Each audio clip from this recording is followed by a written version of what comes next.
हिमाचल प्रदेश विधानसभा monsoon सत्र का आज छठवां दिन है। पक्ष और विपक्ष में तीखी नोकझोंक भी देखने को मिल रही है और आज सदन में जो महत्वपूर्ण मुद्दा गूंज रहा था वो जल शक्ति विभाग के टेंडर से संबंधित मुद्दा था। पूरा ये मसला क्या था, इस विषय में अधिक जानकारी के लिए हमारे साथ भाजपा के वरिष्ठ विधायक विक्रम सिंह ठाकुर है। विक्रम जी, आज आपने जल शक्ति विभाग के टेंडर संबंधी मामला उठाया।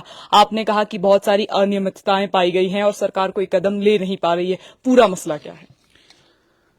बड़सर विधानसभा क्षेत्र के अंदर एक बहुत बड़ा पेयजल का प्रोजेक्ट आया है वहां पे, और उस प्रोजेक्ट के लिए 131 करोड़ रुपया जो है वो सैंक्शन हुआ है।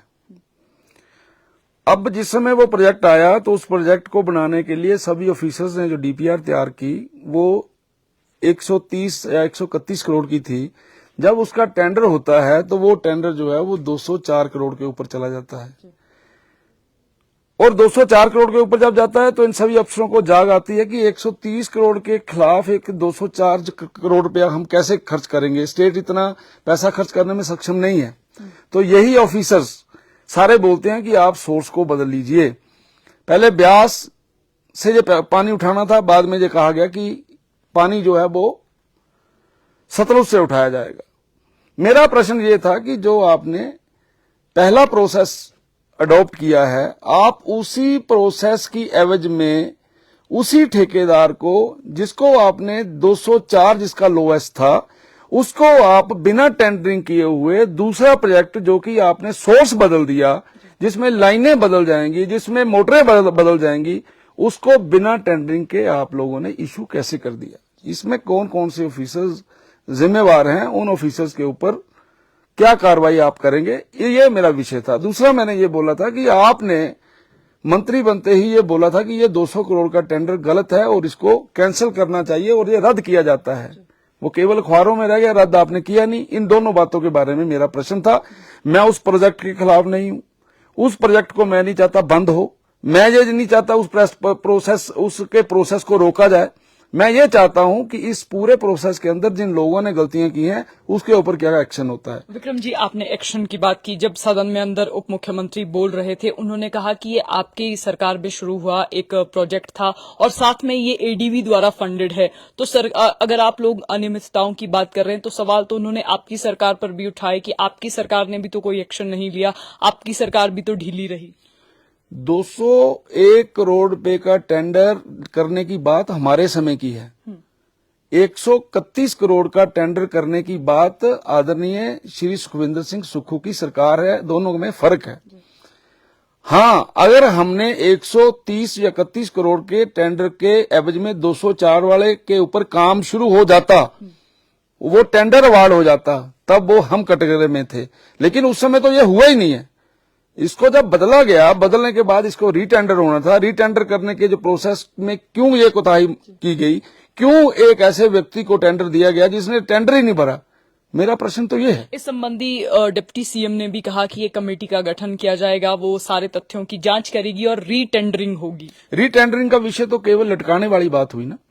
रीटेंडरिंग का मतलब तो ये होगा कि आपने किसी व्यक्ति को टेंडर अवार्ड किया है, अब आप उसको रीटेंडर की बात करेंगे तो वो तो आर्बिट्रेशन में जाएगा, वो कोर्ट में जाएगा।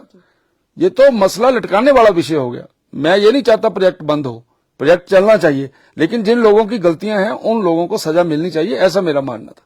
दूसरा मेरा प्रश्न ये था कि स्पेशल असिस्टेंस जो गवर्नमेंट ऑफ इंडिया से आई है, 200 करोड़ रुपए का प्रोजेक्ट जो है वो आदरणीय सुखविंदर सिंह सुक्खू जी ने 24/7 नदौन को पानी देने के लिए लिया है। मेरा यह प्रश्न था कि ये 200 करोड़ रुपए के प्रोजेक्ट को तोड़ा क्यों गया? 60 करोड़ के 3 टेंडर आपने क्यों बनाए? 20 करोड़ का एक अलग से टेंडर क्यों बनाया? और 60 करोड़ के जो टेंडर बनाए गए वो एक ही कंपनी को क्यों दिए गए?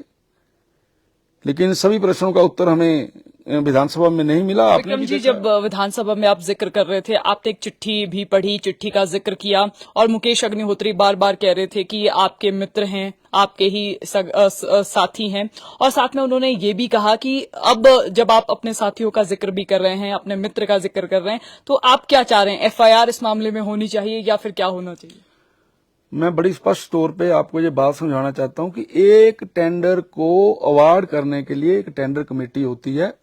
उस टेंडर कमेटी में एक व्यक्ति जो चीफ इंजीनियर लेवल का ऑफिसर है वो ये बोलता है कि टेंडर नहीं होना चाहिए, पहले वाले टेंडर के ऊपर आपको अवार्ड नहीं करना चाहिए, इसकी रीटेंडरिंग होनी चाहिए। आपका ईएनसी, आपका पूरे का पूरा सिस्टम उसकी बात को निकारता है, उसकी रिटायरमेंट का इंतजार करता है, उसकी रिटायरमेंट के बाद वो जो एक दूसरा टेंडर है उसको अवार्ड कर देता है। मेरा प्रश्न ये है, इसमें मित्रता का सवाल नहीं है। किसी व्यक्ति ने किसी सिस्टम को ठीक करने के लिए अगर चिट्ठी लिखी है, उसकी चिट्ठी के ऊपर ध्यान क्यों नहीं दिया गया? तो केंद्रीय एजेंसियों से भी जांच चाहते हैं क्या? निश्चित तौर से अगर इस प्रकार की गलतियां हुई हैं तो केंद्रीय एजेंसी से जांच करवाने में किसी प्रकार का परहेज नहीं करना चाहिए। और देखिए, ये तो रही टेंडर की बात। हिमाचल प्रदेश के आर्थिक हालात ठीक नहीं है, ये बात प्रदेश के मुख्यमंत्री भी कई बार कह चुके हैं, और इस समय कर्मचारियों को सैलरी भी नहीं मिल रही है। आपको क्या लगता है, क्योंकि आरोप तो भाजपा पर भी लग रहे हैं कि भाजपा ने प्रदेश की आर्थिक स्थिति का बेड़ा गर्क किया है? जब कोई सरकार चलती है, उस सरकार के अंदर उस सरकार के मुखिया की जिम्मेवारी होती है कि सरकार को कैसा चलाएं। 2 वर्षों के अंदर आप एक ही रोना रो रहे हो कि खजाना खाली है, खजाना खाली है। इस खजाने को ठीक करना आपका दायित्व है, पैसा लाना आपका दायित्व है। इसलिए आप इन बातों को कहकर अपनी रिस्पॉन्सिबिलिटी से मुक्त नहीं हो जाते हो। सरकारें चलती हैं, सरकारें कंटिन्यूटी में होती हैं। अगर किसी सरकार ने कोई गलती की है तो उसकी गलती को पकड़िए, सुधारिए। लेकिन आप केवल यही बोली जा रहे हैं कि ये उस समय ऐसा हो गया, उस समय ऐसा हो गया। आपका 2 वर्षों के कार्यकाल में आपने क्या किया? आपसे हर कोई दुखी है, किसान दुखी है, बागवान दुखी है, महिलाएं दुखी है, नौजवान दुखी है। आपके दिमाग के अंदर हिमाचल प्रदेश को डेवलप करने का विजन ही नहीं है। यही कारण है, इसी कारण से इतने कंफ्यूजन क्रिएट हो रहे हैं। ऑफिसर्स की बात आप मानते नहीं हैं। आपको कोई बात सिखाता है अच्छे तरीके से करने के लिए, आप कहते हैं मैं बड़ा समझदार हूं। तो जिस समय कोई व्यक्ति अपने आप को सारी दुनिया से ज्यादा समझदार मानता है तो उसके लिए क्या शब्द का प्रयोग करना चाहिए वो मैं कर नहीं रहा हूं। लेकिन ये मैं कहता हूं कि मुख्यमंत्री पूर्ण रूप से इन सारे विषयों पे असफल रहे। मुख्यमंत्री तो कह रहे हैं रिसोर्स मोबिलाइजेशन के लिए स्टेप्स लिए जा रहे हैं, और आज उन्होंने एक और बात कही कि कर्मचारियों की सैलरी इसलिए रोकी जा रही है ताकि डिसिप्लिन लाया जा सके।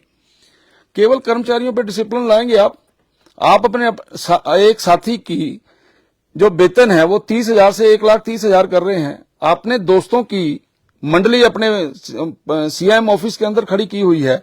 आपने अपने दोस्तों को कैबिनेट के रैंक दिए हुए हैं। जब तक आप इन बातों पे नहीं सोचेंगे तो आपकी बातों के ऊपर कोई व्यक्ति विश्वास नहीं करेगा। भाजपा नेता विक्रम सिंह ठाकुर हमारे साथ थे। बात बड़सर के एक जल शक्ति विभाग के टेंडर की हो रही थी, लेकिन इस समय हिमाचल प्रदेश की आर्थिक स्थिति को लेकर भी पूरे देश में चर्चा हो रही है, और आगामी चुनावों पर भी इनका असर देखने को मिल सकता है, ऐसी भी चर्चाएं हैं। तो फिलहाल संवाद भारत में अभी के लिए बस इतना ही।